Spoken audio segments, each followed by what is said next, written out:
This is a Western Electric 755A Crossbar PBX. It has 20 station lines and 4 trunks. And unlike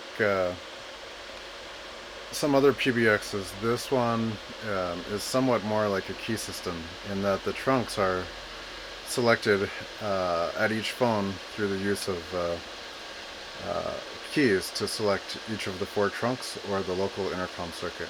This is what the whole switch looks like. Starting from the bottom, there's a tray here which is a battery tray, and ordinarily this would have been filled with lead acid batteries that supply power to the PBX, and those batteries were charged either through a local charger on the premises or through several central office cable pairs providing battery to charge voltage to charge the battery. In this case, I have a 24 volt DC power supply at the bottom on the right. That power supply supplies 24 volts DC as well as 105 volts AC for the ringing. Moving up from there, the bottom plate on the rack is a fuse panel.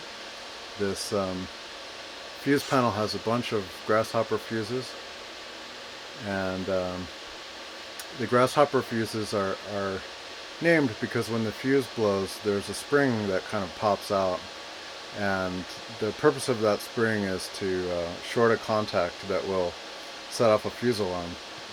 But I guess because of the popping spring, they're nicknamed grasshopper fuses. And this red light here would be the fuse alarm light if a fuse were to blow. And then if we look slightly more to the left, there's 3 link cutoff switches, and these allow each of the 3 links to be individually disabled for troubleshooting or in case there's a failure in one of the links. Now next up, there's a bunch of resistors. These resistors are used to essentially limit the current to the line lamps, so 10 volt bulbs can be used with from the 24 volt supply. This is how it was done when this Crossbar PBX was designed in 1938. Next up, there's a plate that handles the charging, the generation of the dial and busy tone, and this link allotter section here is actually 3 relays that are controlled by the switches that I just showed you. And then further up, this next plate I took the cover off of, but this is the circuit that generates the timing for the PBX. It generates the cadences for the ring and for the busy tone. And following that, we have 2 plates with 2 trunks each. Again, these trunks are selected by pressing the button on the key station, not by dialing an extension as on some of the more modern PBXs. Next up, we have 3 sets of links. Each link consists of 2 relay plates. The bottom one is link number 3, and then link number 2, and link number 1 is right here. For this link, I took the covers off so we could see these in action. The type of relays here are flat spring UA type relays, and they're multi-contact relays. If we go up a little bit farther, we can actually see the first of 2 crossbar switches. This is a 10 by 10 crossbar switch. It has 10 stations on the verticals. So starting from the left is station number 20, and going all the way to the right is station number 29. And on the horizontals are the 3 links. There's an originating and terminating horizontal for each of the 3 links, and then at the last 4 horizontals are for the each of the trunks.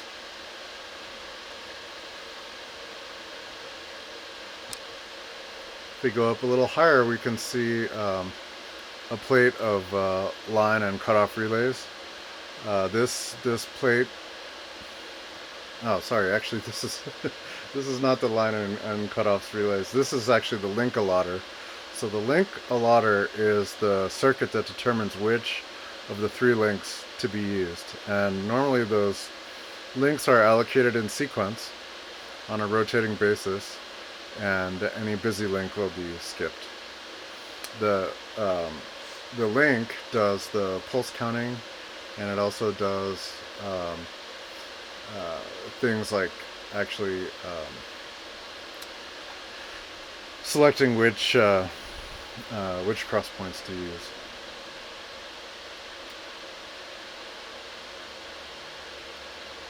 And then from this, we do have a set of line relays. There's 5 sets of 4 line and cutoff relays for a total of 20 stations. Let me remove the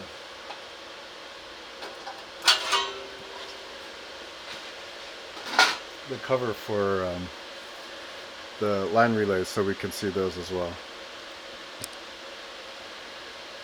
Now if we look, there's 3 relays for each station.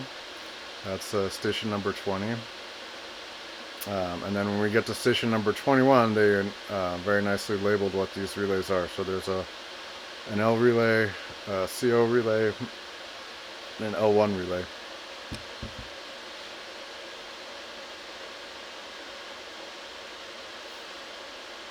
And then if we proceed up farther, we can see that the second crossbar switch. So for the second crossbar switch, the horizontals are exactly like the first crossbar switch, and the verticals are also for stations, but this time it's for station number 30 through 39.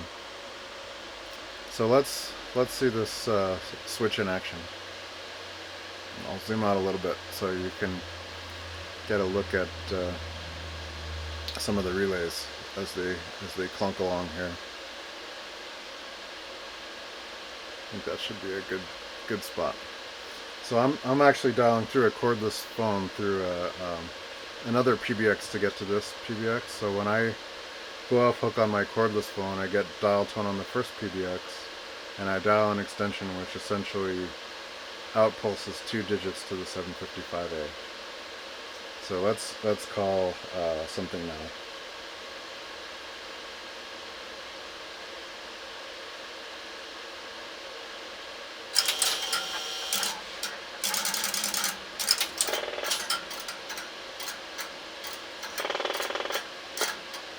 At the time will be exact. That's just a time of day announcement that we'll call. I'll call a series of those on different cross points so we can see how that works. That particular one was on station number 29. So if we zoom in really carefully, we can see that number 29 is activated.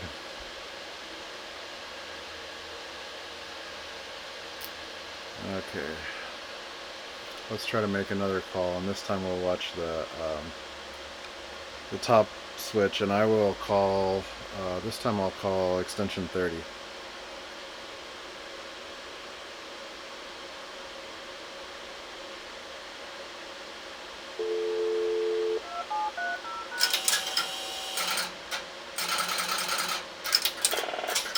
You can see station number 30's hold magnet pull in, and we have the connection. Okay, let's call extension 31 this time, and this will tie up all 3 links because we actually have 3 time of day announcements going at the same time.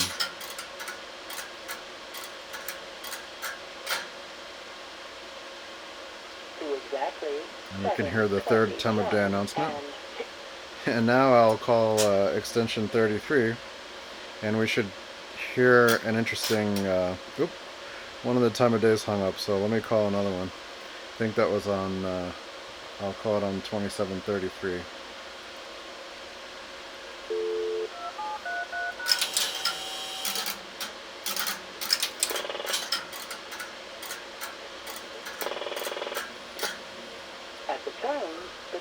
Okay, so real fast, let me dial another one. And if I did it fast enough, we should get into a situation where all the links are busy. And this is because all 3 links are currently busy.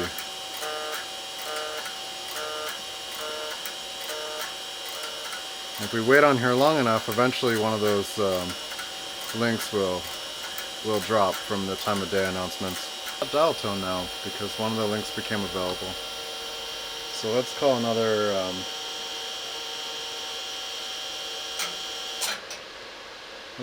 time of day announcement.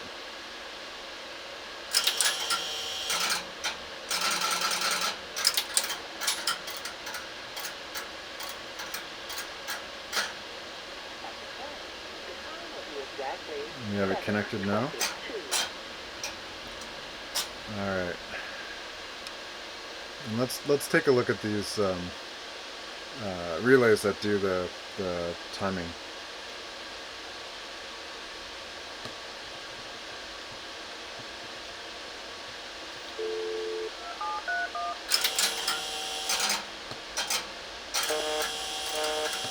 And you can see them counting away here.